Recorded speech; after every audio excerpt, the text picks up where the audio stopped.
but he is most famous for an experiment in which he, and this is according to Plutarch, put himself to death. But before we get there, let's start at the beginning. Gaius Blossiu was, according to Plutarch, a philosopher and student of the Stoic philosopher Antipater of Tarsus, who was a student of the famous Stoic philosopher Zeno of Citium. So he would be a Stoic as well, and he lived during the 2nd century BC in Athens. He was born in Athens actually. One day, according to Plutarch, he was walking around the academy, which was a place where philosophers would go and talk about philosophy and stuff. And he sees a poster on the wall that said, "Whoever strikes a lyre shall receive a crown from the Delphic oracle."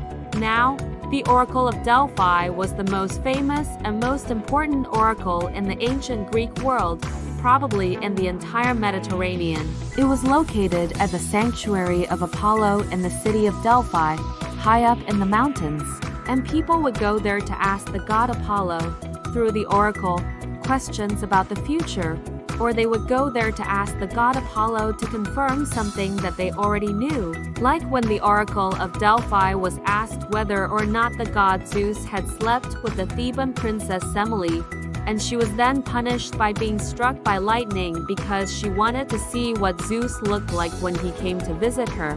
Anyway, Blossius was reading this poster about how you can win a prize from the Oracle of Delphi for striking a lyre, and he says to himself, "Well, if the prize is so great, then I think I can find a lyre to strike." So he goes into the city of Athens and he finds someone who he thinks is a liar, and he strikes them and kills them. Then he takes their corpse and he goes to Delphi and presents it at the altar of Apollo and says, "Behold, O God, here is the lyre whom you commanded me to strike."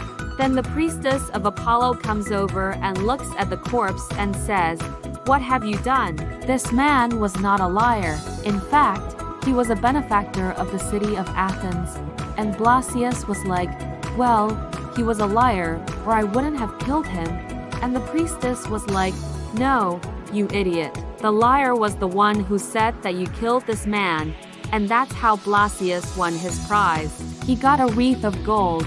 The story also appears in a very similar form in a letter by the Roman philosopher Pliny the Younger about how some guy from Athens went to Rome to try to win this prize. Now, there are several ways that you could read this story. For example, you could read it as a cautionary tale about being too greedy for the prizes. You could also read it as a sort of a satire of religion and of priests who scam people. Or you could read it as a story about what happens when you assume that other people are liars. But today we are going to focus on the idea that this story is an example of an argument from incredulity. An argument from incredulity is an informal fallacy in which someone asserts that something must be true because they find it difficult to believe that it isn't. An argument from incredulity is always an argument from ignorance, which itself is a formal fallacy. That is, it's always invalid. You can't prove that a statement is true just because you don't know that it is false.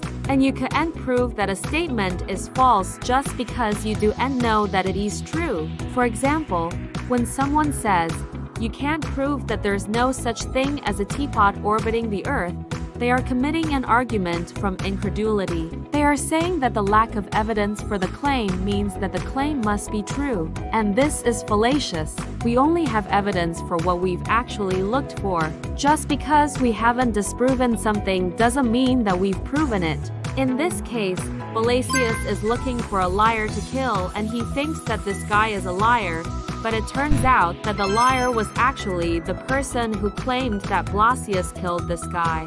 So here's a question for you. Do you think that Blossius was guilty of an argument from incredulity? Let us know your thoughts in the comments below. And speaking of things for you to do, if you haven't done so already, you should definitely subscribe. Now it's time for a quick break, but be right back after this. Now back to our story. So as I mentioned earlier, Cassius was a student of the Stoic philosopher Antiochus, who was a student of Zenon of Citium, the founder of Stoicism. If you'd like to learn more about Stoic philosophy, I recommend that you check out my podcast where each week I talk about the history of Stoic philosophy and the various people who have studied it. I have talked about Zenon and Antiochus on the podcast, and I also recently did an episode on Posidonius, who was a Stoic philosopher from the 2nd century BC who also taught in Athens.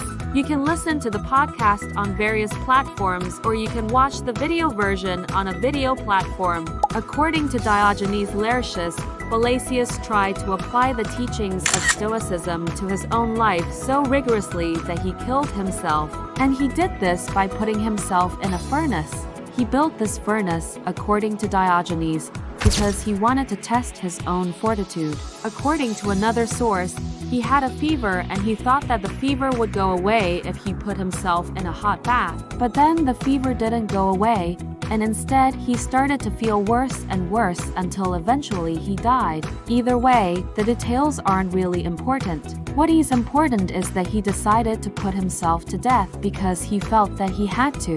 He felt that he had no choice. There was no option of not doing it. And this is the problem with applying the Stoics' ideas about self-control too rigorously. Epictetus says that the chief task in life is to acquire self-control, or what he called a lack of resistance to the impressions that things make on us.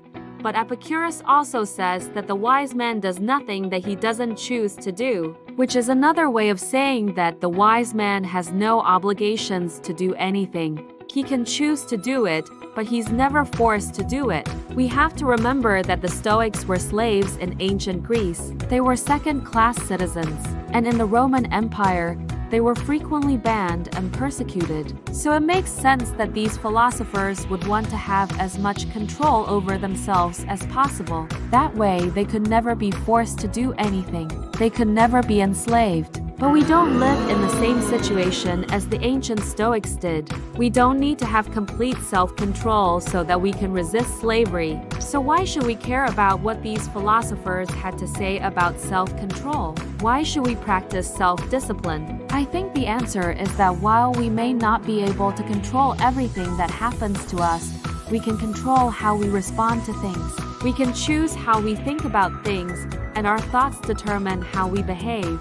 We can choose whether or not to act on our emotions, and our actions determine whether or not our lives go well. If you can't control what happens to you, then you can control how you respond to what happens to you. And if you can't control how you respond to what happens to you, then you can control how you think about what happens to you.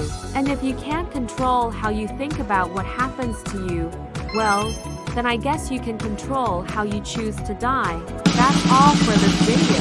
If you enjoyed it, please hit the like button and subscribe if you haven't done so already. Also remember to check out my podcast. Thank you all for watching, and I'll see you next time.